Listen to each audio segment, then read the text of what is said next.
So, a big hello to user Matthew419, who was kind enough to provide a video response to one of my old videos entitled Why You'll Never Win a Debate Against Religion. If anyone wants to see that video and its response, just go to that video. I've approved the response. Be prepared. It's a 40-minute video, but it's pretty interesting, and prepare yourself also for the fact that this one is likely to be a long video as well. So I'm going to address myself directly to that user, Matthew419. I don't know what your name is, so if I end up calling you Matthew, you'll understand. Anyway, I've made a few notes like you have on the things that you said, and I'm going to refer to those as we go through this. Let's see, let's get sorted out here. Now, the first thing that you mention in your video is you claim that I have used strawman arguments against Christianity and ad hominem and ad hoc arguments in my own critique of Christianity. I think there's something that I need to clarify, and that is the video in question was not intended to provide any kind of evidence against Christianity. Think of the title, Why You'll Never Win a Debate Against Christians, or Why You'll Never Win a Debate Against Religion. I'm just pointing out some things that seem to be tendencies of religious people, such as the appeal to authority. There's a difference between the things that you find among Christians, among other religious people, the psychological states of mind, the tactics they use in proselytizing. That's an entirely different thing from an objective criticism of religion itself. When I wrote my book, iUniverse, I have it, part 1 and part 2 are categorized as part 1 is called Mind Games, and part 2 is called Religion versus Reality. Now, in Mind Games, I talk a lot about Christianity, and it looks like one big ad hominem argument against it. But that's not the function of that part of the book. The function is simply to make everyone aware of the mind games that are played in religion. You see, I could be a Christian. I could be completely aware of all the shenanigans that take place, the way people try to frighten people into believing, the way parents sometimes use emotional blackmail on their children because there's an expectation that they will follow in the same religion as them, the way that schools condition people into religion, at least in this country they do. I know that things like prayer are forbidden in the US. But prayer in schools is commonplace here. That will probably change in time, but it's what we have now. So none of that really has anything to do with whether Christianity is objectively true or false. No, but it is important to be aware of the things that take place so that you can be on guard against things. The question of whether Christianity is true or false is entirely distinct from that. So I don't want you to misunderstand my reasons for posting a video called Why You'll Never Win a Debate Against Religion. I'm talking about the psychological effects of religion and the tendencies among religious people. Okay, so it's not intended to be an ad hominem argument against Christianity. The reason I do not believe in Christianity is, in a nutshell, the claims of Christianity do not reflect reality. That's it. Now, we can go into all kinds of tangents on that, but before we do, I'd like to just keep things on point, and we'll go through your video response in sequence. So, your position is the standard evangelical Christian position of the Bible as the Word of God, the Bible as the authority to which you refer for absolute information on truth. Now, that's a very, very hard thing for you to defend, because if you look into the history of your religion, particularly the Protestant evangelical variant of it that that you are. It's relatively young in terms of, in comparison to how old Christianity is. So with Christianity, you've got a 2,000-year-old religion. With Protestantism, you're talking about 500 odd years, since the time of Martin Luther. Because before that, we had Roman Catholicism. We still have Roman Catholicism, of course, but you can only trace your roots back to the time of Christ by going via Roman Catholicism, which is an awkward position for you to be in. So your New Testament was decided by a bunch of Catholic bishops at the Synod of Hippo in 393 AD. I think I've got the dates right. Forgive me if I'm slightly off in some of my dates, but this should be fairly accurate. So, how do you defend this idea that God chose the books of the Bible?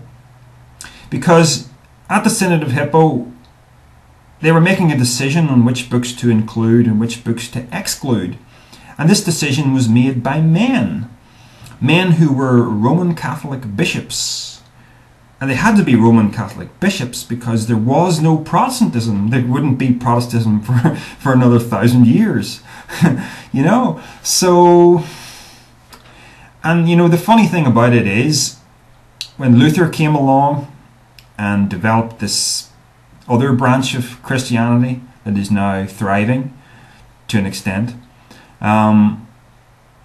he had it in mind that he wanted certain books of the Bible removed. Now, this is the 15 or 1600s, so how clear is it that these books really are the Word of God? I think he wanted Hebrews and Jude removed. Now, he didn't get his way, but the founder of your religion, your particular branch of Christianity, wanted this done. So, you've got this faith that the Bible is the Word of God, but it's very hard to defend that for the reasons that I've just pointed out. Basically, we have to just, or you have to just kind of trust that somehow God's providence was in play and God made sure that these ordinary men, these Catholic bishops, picked the right books. And then we just come back to a matter of faith. You really can't give me a tangible reason why these books should be regarded as the Word of God. Now, you tried. You made, I noticed two principal arguments that you were using in favour of this. One was the argument from morality, and the other one was the argument from prophecy. Let's deal with these in turn. The argument from morality. You believe that atheists and people like me who don't subscribe to authoritarian religion, that we have no meaningful basis for morals. But this position is really based on a faulty analysis of human nature. You start off believing that human nature is fallen, whereas in my position, man is just another animal. And when we look at the rest of the animal kingdom, we find that every organism is self-governing. Every organism has a nature of its own. The lion behaves in a certain way, and the lamb behaves in a certain way, each species according to its own behaviour patterns. Now, the lion is actually quite a good example because it's a predator and a social animal, and also a devoted parent. So it acts according to its nature when it takes care of its own young and when it slaughters the gazelle. There's no objective good and evil comes into it, there's just behaviour. But I'm pretty sure the gazelle, if it has any kind of concept of good and evil, it regards the lion as evil. You know what I mean? To the mouse, the cat is evil. To the cat, the dog is evil. You know what I'm getting at? So I can still have a meaningful basis for my behaviour. And let's face it, morality is just behaviour. We recognize certain behaviours and we codify them, we make rules. So it's in our nature to do that. So you might say to me, well, why don't you go out and kill people and rape women and steal things and do all kinds of stuff like that? Well, I have a mind that is capable of looking at the world around me, desiring a certain kind of world, recognizing that I have a certain kind of nature within me, and acting accordingly. So I ask myself, what kind of world do I desire? Do I want a world where the land around me is populated by bandits and I have to carry a gun around all the time, and the seas are populated by pirates? No, we've moved past that kind of world to a world that's somewhat better, and we want to keep the one we have rather than go backwards. You see? We act because we want to create or maintain a certain kind of world. So it stands to reason that we behave ourselves in a certain kind of way. We make rules for ourselves depending on what outcome we want to achieve. That is a perfectly meaningful basis for morality. You know? So it's not what you'd call good and evil, but then I don't subscribe to those kinds of categories. It is possible to have multiple peaks on a moral landscape, as Sam Harris might say. There's maybe more than one way to get to a certain kind of result. So I act in accordance with the kind of world I want to create. Other people may have different ideas. Those ideas will come into conflict, and the winner creates civilization in that particular image, in the winning image. So that's the world we have today, which isn't at any kind of peak, but it is moving forward, just like it always has moved forward from ages past. I don't see what's complicated about that. I don't see what's fallacious about that. Even back when I was a Christian, I knew that the argument for religion from ethics was a pretty poor argument, because people do have meaningful reasons to act in certain ways. So your second argument then was an argument from prophecy, and you brought up the fact that Isaiah 53 describes crucifixion long before it was ever created. I looked up Isaiah 53 just to refamiliarize myself with it. It doesn't describe anything like crucifixion. Like so much prophecy, it's very vague in terms of how it's fulfilled, and it could be fulfilled in all kinds of multiple ways. So let's see if I can find a verse or two here.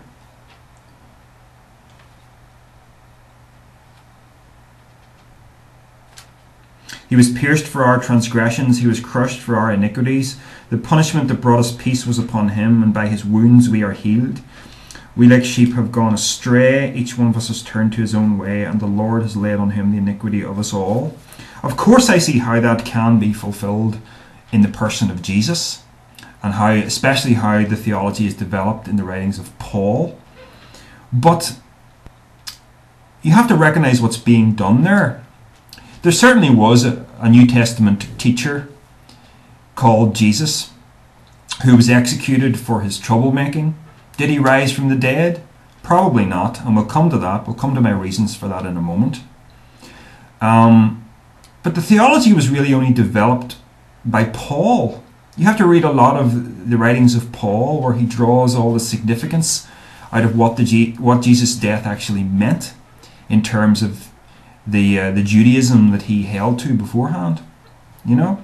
So does that describe crucifixion accurately? No, it just describes, you know, a person wounded, crushed, stricken by God. So the argument from prophecy doesn't seem to be a very good one, and even other prophecies like the one in Micah where it says that the Messiah would come from Bethlehem. There's no real historical evidence to say that Jesus came from Bethlehem. He appears to have been a Nazarene, born in Nazareth. Now, there is a story in the Bible about a census that was taken that required Mary and Joseph to travel to their place of birth, which was Bethlehem. She was pregnant at the time, and she happened to give birth to Jesus while they were in Bethlehem. So that allowed him to be born in Bethlehem, but still be a Nazarene from Nazareth.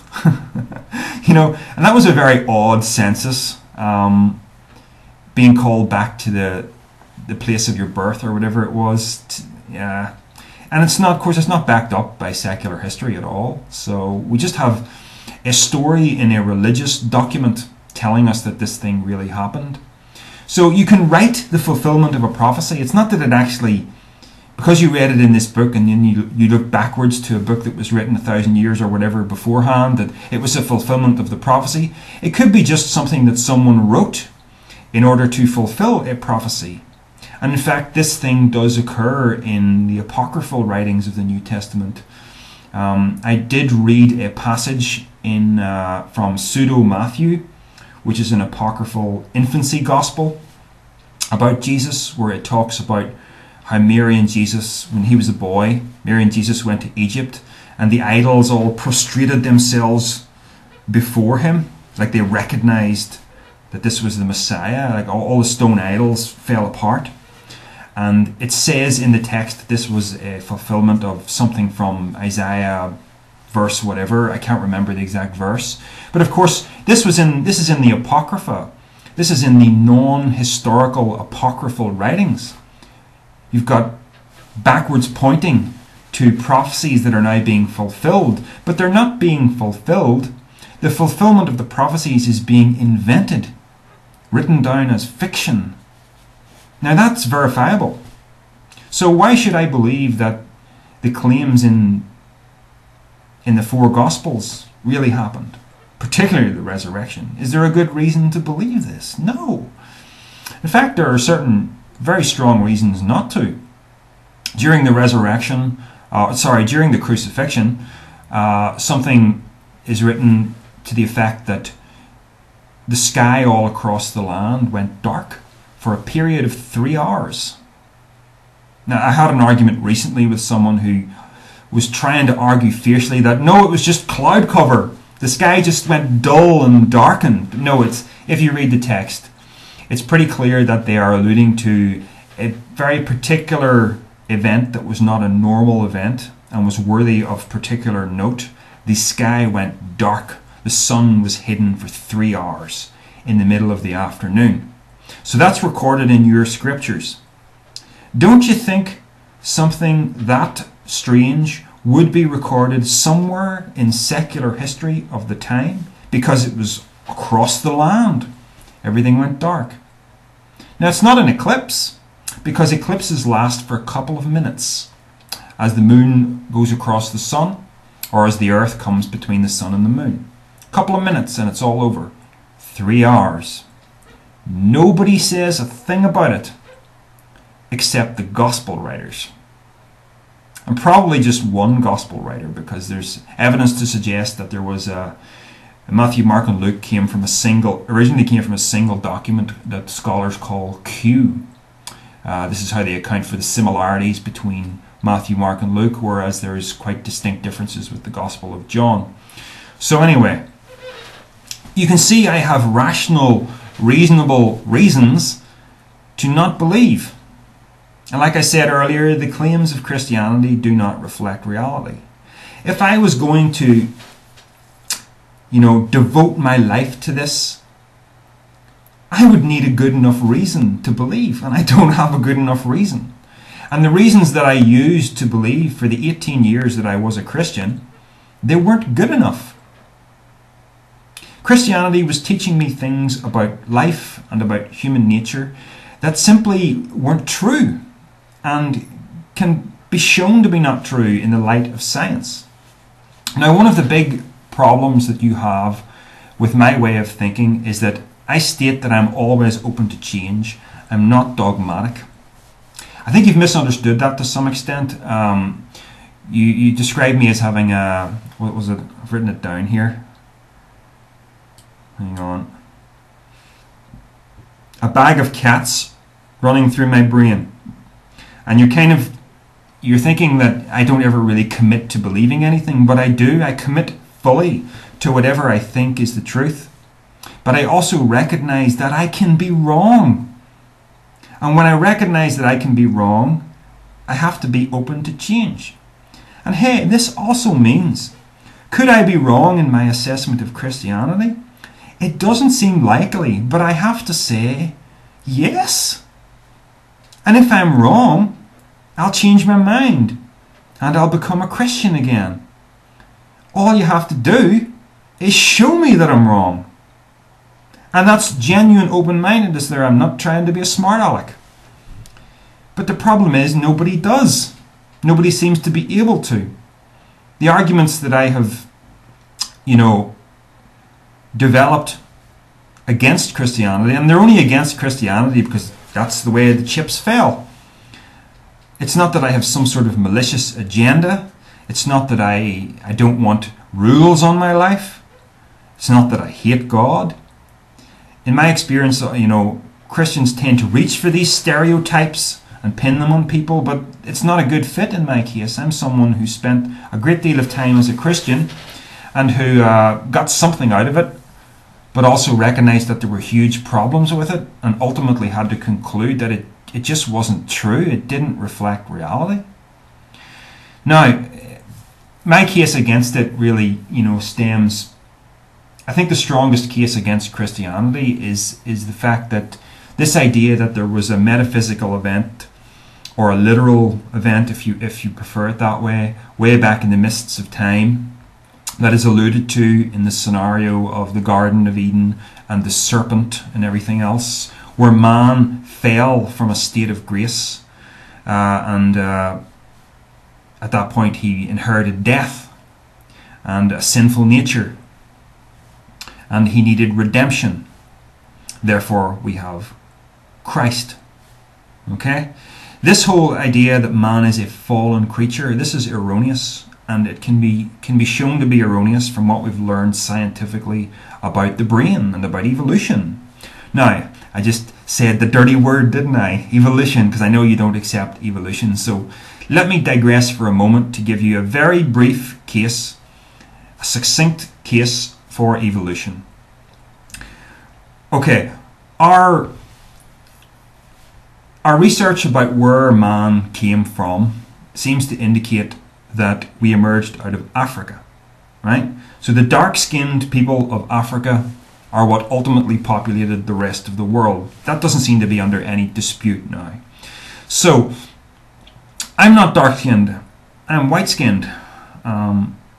If I were dark-skinned, living here in Ireland, that would be a wee bit of a problem, because my skin is not able to absorb vitamin D from sunlight in the way that pale skin can.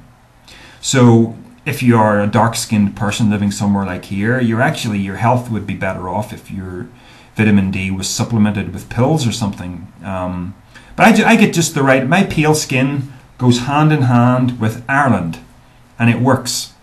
Now, if I lived in Africa, I would be at risk of skin cancer, because my pale skin is not equipped for that climate. So you see what I'm getting at here? Humans have adapted themselves to different climates. So the way it would have happened would have been like this.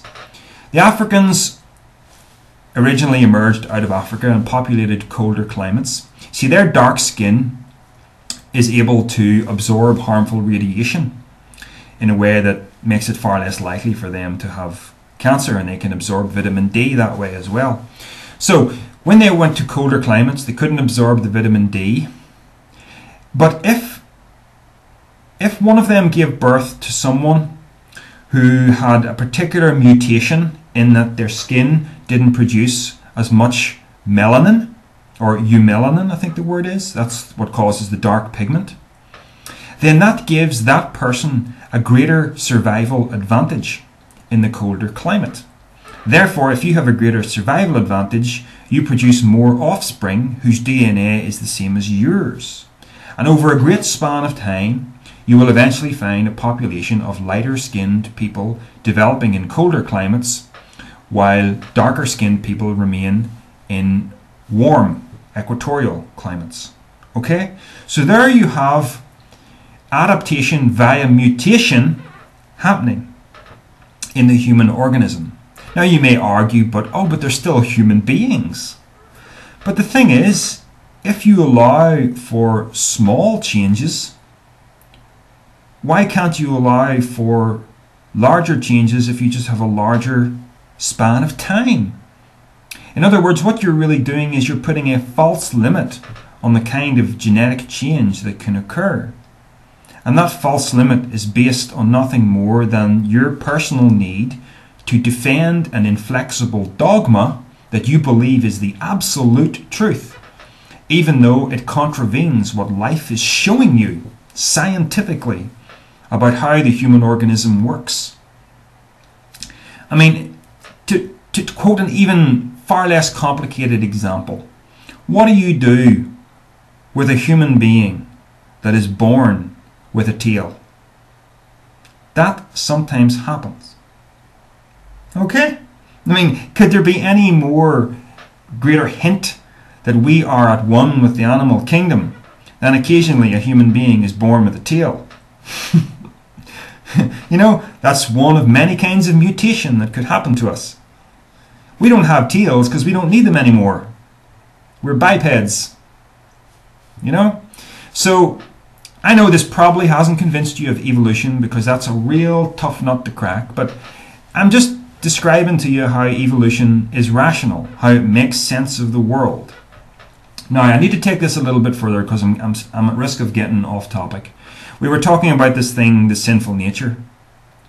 I understand my behavior, and I'm not entirely what you'd call a good person, okay? I have qualities about me that I consider, in a subjective way, I consider them to be good and positive and life-affirming.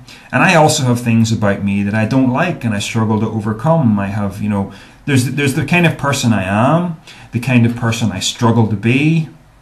And then there are even those parts of me that are aggressive and and I don't necessarily see that as wrong, because sometimes when you're in a fight you got to fight back, you know what I mean? Not that I'm into, you know, getting involved in street fights or anything like that, but you've seen yourself, you've seen the aggressive side of me even on the comments on YouTube. So all aggression, I don't believe that all aggression is necessarily wrong. Morality is a spectrum of behavior. It's not like a polarized right and wrong. So the way I understand my own behavior is by understanding the brain. When we were a much simpler organism, we possessed what is called the reptilian brain, and I'm talking about way back in the mists of time before there even were mammals.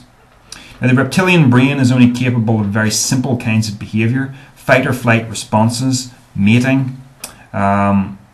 When we developed the limbic brain of mammals, this was coated around the reptilian brain. It wasn't so much that the reptilian brain was superseded. This limbic brain grew around it, and that allowed us, you know, to care for offspring and produce more complex emotions. And then in the case of humans, and I think some primates, they have developed the neocortical brain as another layer on top of the limbic brain, which gives even greater level of detail, such as the ability to plan and strategize and communicate in really complex ways. So that's how you understand behavior. The base instincts of the animal organism are still right there in your own reptilian brain. The care of offspring is right there in your limbic brain. The ability to refine your nature into much more complex behavior patterns through making up your own morality is right there in the neocortical brain. But you have this really simplistic view that you're a sinner and you need to be saved from your sinful nature. And by sinful nature, you generally mean animal nature. But there's really nothing wrong with animal nature.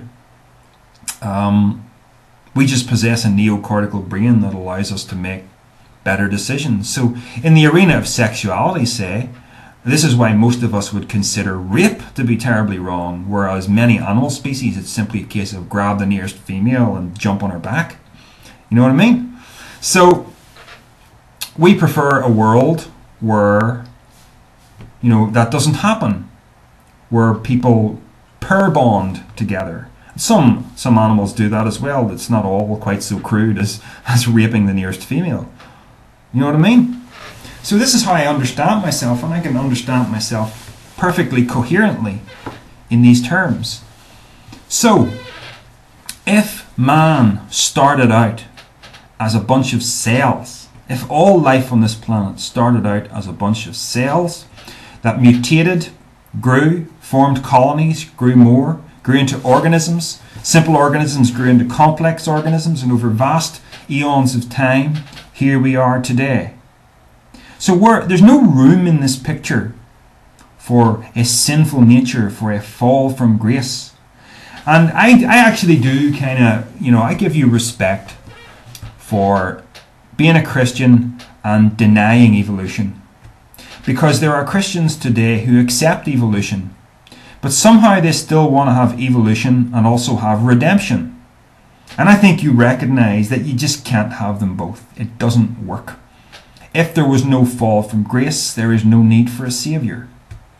So the only question that really needs to be answered is, which picture of reality matches reality? Mine or yours? I would say mine. And I've offered a pretty rational defense of it. Your only recourse is to reference this external authority that you have decided to erect, that you can refer to as something that gives you absolute truth. But more and more over the ages, Christianity just has not reflected that.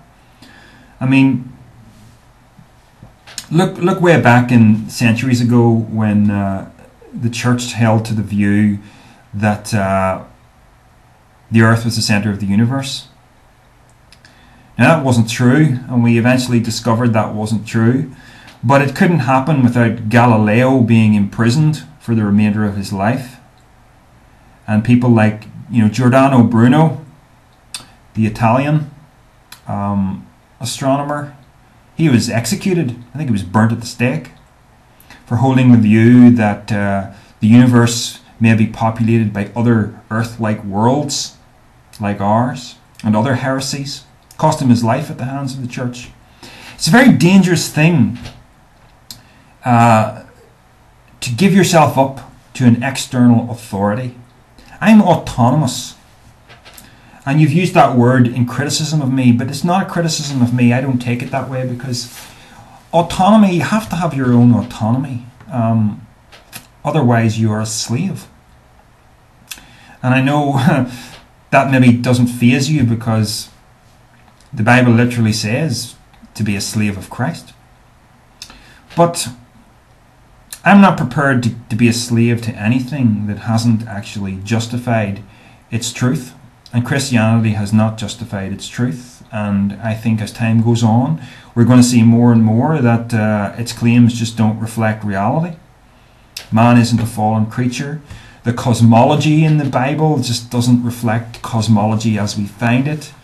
In the Bible, we have an earth-centered... Now, whether the earth is literally the center or not, we still, in the Bible, have an earth-centered cosmology. What I mean is whether the Bible teaches it's earth-centered or not, because you could argue, well, the Bible doesn't say the earth is the center of the universe, but all of God's attention is devoted to earth. It's like this whole thing, the universe, it's all about earth, it's all about people and God's relationship to people. But we are just a tiny little speck on the spiral arm of the Milky Way, which is one of maybe 100,000, is it 200,000? Something like that? No, 100 billion? I forget, okay? I forget, galaxies. This is a very highly populated universe, and it seems a little bit like hubris to say that it's all about us. It's all about the predicament of one species on one little planet. No, that's just not the universe that we find. So anyway, I've gone off on a massive tangent there because I wanted really to deal with the exact points that you raised. Let's see. So you criticize the fact that I believe we're all one consciousness, and you ask, by what authority do I make such a claim? What is my evidence? What is my proof? Just because I can't appeal to an authority to tell me that, an authority like the Bible? Well, the evidence, the deductive reasoning behind that is fairly complicated, but it is defensible. And I would refer you to some of the old videos I've made, and particularly to my ebook, which you can download. I mean, deduction, it kind of goes like this. To give you just a simple example, let's say I lived in a world where no one yet understood the stars and the planets to any kind of coherent degree. So I'm looking up at the night sky and I see the disk of the moon, and it looks just like a flat disk. And everybody thinks it's a flat disk. And they think that the world is flat because that's what your experience of it is. So they've no reason to think anything other than that. But let's say I'm just doing a little experiment and I'm playing with a ball. I've got a ball in my hand and I've got a candle in this hand. And I hold the candle here and I hold the ball away from myself. And I see that the light strikes the ball. And then I move the candle around it like this. And as the candle moves, it creates a glow here and a shadow here. And I start to see the crescent moon effect getting thinner and thinner. And I look at this ball and I look at the night sky and I see the little crescent. And I remember the way that it seems to be bigger on some days, getting gradually smaller, and then it comes back again on the other side. And I'm thinking, hey, the moon is like this. The moon mustn't be a flat disk. It must be a ball. Now, there's a deduction. I can't actually get up at the moon and grab a handful of it, of that dust in my hand, or walk right around it. But am I wrong to make that deduction that the moon is a circle? Sorry, the moon is a sphere based on that observation? No, of course not. I made a rational deduction that allows me to model reality in a way that makes coherent sense. So that is exactly what I am doing with this view that under the surface of reality as we perceive it, everything is one. There are very good reasons for believing that, reasons that are scientific even. I mean, you criticize the fact that I subscribe to the holographic idea of the universe by saying, you know, what was it you said? I think I might have wrote this down.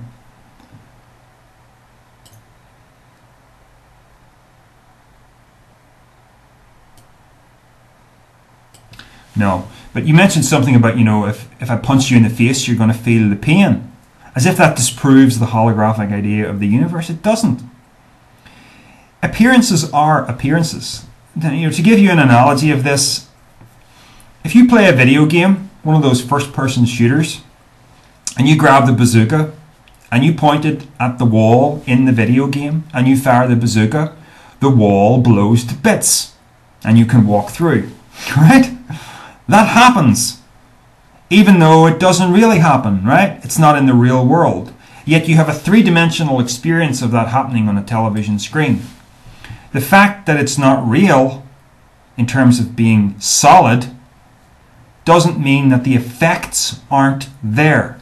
So the effects of me touching something happen. The effects of me feeling pain happen. It doesn't matter whether it's a hologram. Now that's just an analogy, of course. An analogy that says solidity isn't quite so solid. Or whether it is actually fundamentally solid. All you're really doing is trusting the nature of your bodily experience and not looking for any kind of deeper picture. But there most definitely is a deeper picture to be found. And to be honest, any quantum physicist knows it. You know, I can't wrap my head around quantum physics, but from what I've read, I do know that once you get below the atom, into protons, neutrons, and electrons, and quarks, and that sort of a world, electrons are jumping around the universe in a way that defies all common sense and the laws of relativity. A particle can be in communication with another particle instantaneously over any distance that doesn't make sense under the Einstein view that nothing can move faster than the speed of light. The only way to make coherent sense of this is to understand that the universe is not a machine made of separate bits and pieces. It is a coherent unity where nothing is separate from anything.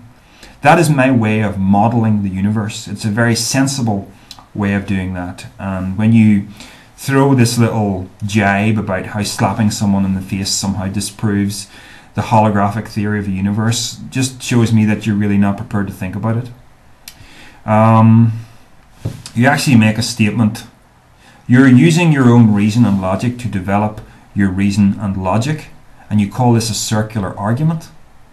What else have any of us got but reason and logic? Even you are using it because you believe you have a reasonable, logical reason to declare that the Bible is the Word of God. Yeah? So don't criticize me for using reason and logic, please. That doesn't make any sense. My openness to change is something that you've criticized quite a lot. How to firmly plant your feet in mid-air, you call it.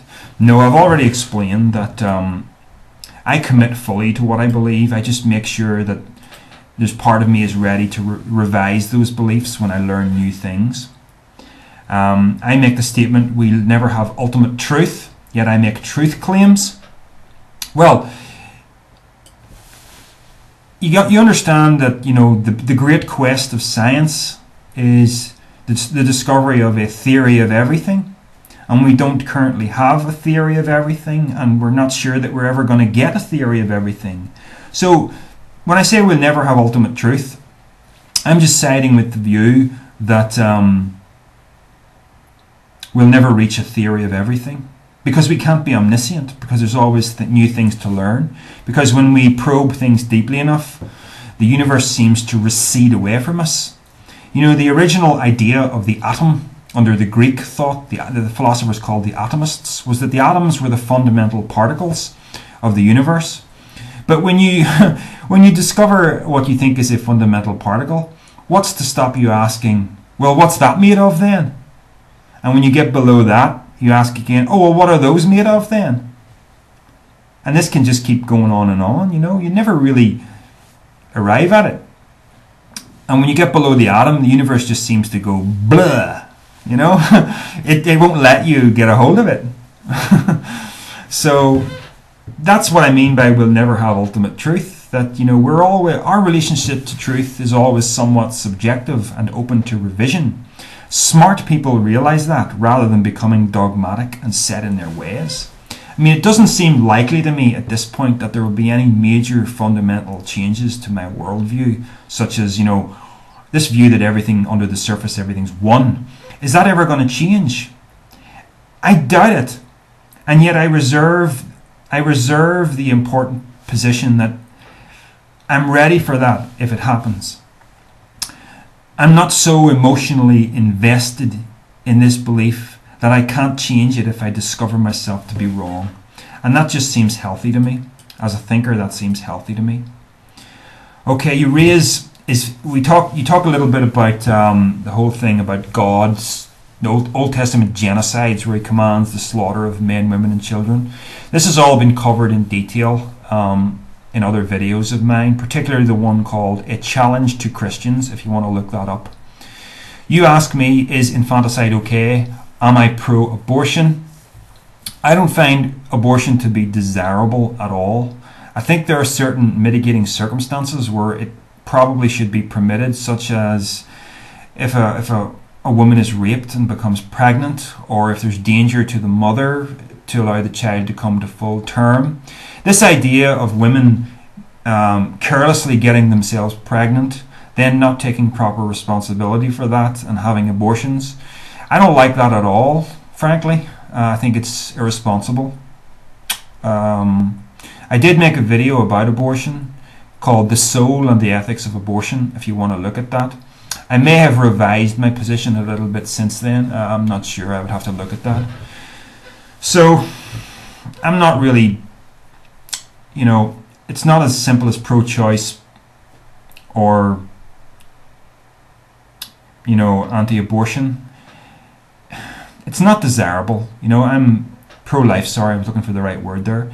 Abortion is not a desirable thing, but there are certain circumstances where I think it ought to be permitted. Let's see. You complain about the fact that creationism is not allowed in schools, as if there's like, you know, as if it ought to be taught in schools. Well, why should it be taught in schools? In schools, you should be taught what is scientifically established. Creationism is not scientifically established. It's a particular religious doctrine of a particular belief system. You, as Christians, have no business imposing that upon the secular world, and that's just the basis of it. You don't teach creationism because creationism is a religious doctrine. So you teach what can be backed up scientifically. You teach evolution. Simple as that.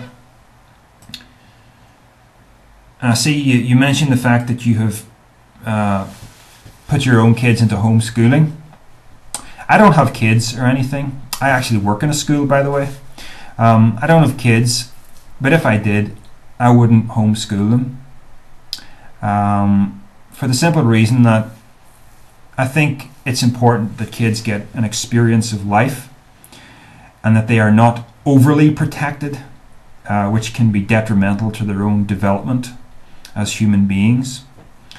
I even have reasons here in Ireland, in Northern Ireland, why you might think I might go for homeschooling, because there is far more of a religious presence in schools here than there is in the US. Here in schools, children pray in the mornings during assembly, and religious education is done in such a way that there's a certain evangelical element to it. So, and for one period a week, kids are given ministers' classes where the local ministers from local churches come in and teach the kids. So that's not particular to the school that I work in. That's just generally how things are done here in secular education, which is a bizarre contradiction, isn't it? Because America is far more religious than Britain, and technically I'm a part of Britain because Northern Ireland is part of the United Kingdom. So even so, I would not homeschool my kids. I would want them to go through the system that everybody else goes through, because ultimately they have to survive and thrive in the real world. But no, I wouldn't be entirely happy about a Christian proselytizing to my child, because children aren't really capable of critical thinking in the way that adults are. So for instance, when someone threatens me with hell, saying if you don't believe you'll go to hell, I can respond to that with far more life experience and far more sense than a child can. So again, that's part of my problem with Christianity, is that you want to get them young as possible, and you want to, get this into them so that hopefully they'll never grow out of it. Whereas my experience, I would be teaching children to question everything, to maintain their own personal opinions, develop their own individual worldview.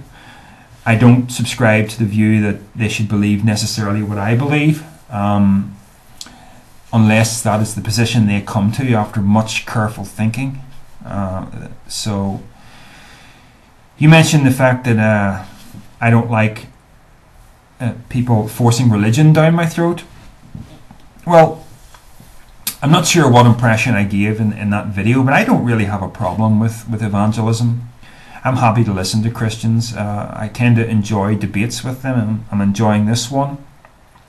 And you rightly say that, in a sense, I'm quite evangelical in my own way. I like to talk about my own beliefs and put them forward and hope that they will influence other people's lives. Yes, I do. That's why I do this. I think I understand life in a way that a lot of people don't, and I think I'm in a position of some expertise about certain areas of it that can be helpful to people. So that's why I do what I do. You say people become atheists because they don't want rules. No. That might be true of some of them. It's not true of me. While it is true that Christianity does place you under the yoke of some very life-denying rules, because it characterizes the carnal nature as fallen. It's not true that I don't want rules. In fact, rules are vital to my existence. But I want the rules that I decide to make for myself. I'm not a hedonist. Rules are important, but we're capable of making our own. And civilization arises when there is an agreement of those rules, and that's the situation that we have.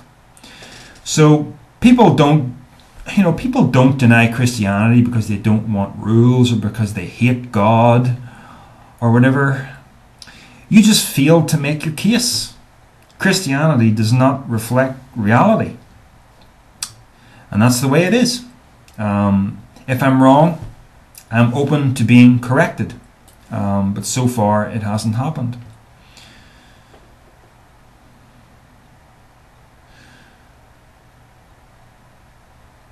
So at the end, you ended with bits and pieces of speculation about me and my life and everything. And it really is just speculation about my relationship with God and the fact that I wasn't a Christian, as you put it, and all this sort of stuff. Nah, you're really speaking without any of the facts on your side here. I lived 18 years of my life as a Christian. It was an on and off thing because I could never, make it work properly. And I know that makes you go, aha, you see, you weren't the real thing. But I had spiritual experiences of one kind or another that seemed important, and they were important. And I think the thing that you have problems with is that you want Christianity to be the only religion that has authentic spiritual experiences. But they all do. All religions, to one extent or another, are pathways to getting in touch with whatever it is beyond. You call it God, I tend to call it the infinite. It's the ground of being for everything that is here in the world of time and space. It's something tangibly real. You could even say spiritual. If you look at world religions, and a really good documentary to watch is one, it's a British made one, it's called Around the World in 80 Faiths, and you might be able to download it from YouTube. It's about this Anglican minister who decided to go and sample lots and lots of different world religions and really get stuck into them. The one thing that comes out from all this is that everybody's getting something out of it. The people who practice religions, they practice them because to some extent they work. They're getting something out of it. If they weren't, they wouldn't be practicing it. You know what I mean? You want to have this exclusive position as the one true route to God. But in practice it's not so. Every religion can point to spiritual experiences. And I have the suspicion that a lot of those spiritual experiences are genuine enough. And the thing is, I'm not a materialistic atheist. I may be on the outside of Christianity, but I'm not on the outside of spirituality. Spirituality is everybody's birthright by virtue of the fact that ultimately you are spirit. I know that sounds a little vague and wishy-washy, but ultimately you are the ground of being, manifested in the sphere of space and time. So spirituality is the birthright of everyone. So, but I know you're going to sit there with your Bible. The Bible, it's the Word of God. I don't need anything else. I've found the truth, so why would I look elsewhere? But I'll tell you something, one of the things that means the most to me in my own development towards truth. See, I see truth as something I'm moving towards, not something that I have grasped right from the starting gate. I'm always trying to find the flaws in what I believe, and my means of doing that is to go outside of my comfort zone, to read things that might give me a different angle on things that I already believe. So I've read everything from the writings of Richard Dawkins through to C.S. Lewis, through to Anton LaVey, who's the founder of the Church of Satan, other forms of occultism. I've looked into the Eastern philosophies. I've looked into quantum physics. I want to leave no stone unturned, because I know that the truth is a very hard thing to get. And when you look at things from different angles, if you really are open-minded, they look different. So I want to read a lot of things and see what rubs off. And hopefully at the end of the day, I will have a worldview that is coherent and rationally defensible, and something that is meaningful for my life that enhances my life. And I have that. But that's not the end game. You can always keep learning new things, and that's what I do. So anyway, thank you very much for your response. Hopefully I've addressed most of the things that you've said.